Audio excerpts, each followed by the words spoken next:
Jay, what are you doing here? Diyan ba si Kiefer? Sorry, he's not home. Did something happen? She was just looking for you. Just don't say anything that's gonna make her worry. Sure. Sorry, Jay. Hey, Jay. Ikaw pala yung mapapangasawa ng anak ko? Sure. Ano nangyari sa'yo? Saan ka nanggaling? I missed you. Ano nga palang ginagawa mo dito, Keeper? I came to see JJ. Will be my best man. No, he will be my best man. Ano pag-uusapan natin, David?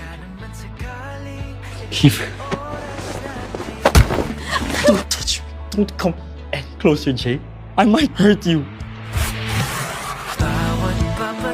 Sabihin mo na kasi yung totoo! Huwag mo ako tuksan si Kiefer. Sasabihin din naman niya eh. Ano plano yung sinasabi niyo? You sure you want to hear it?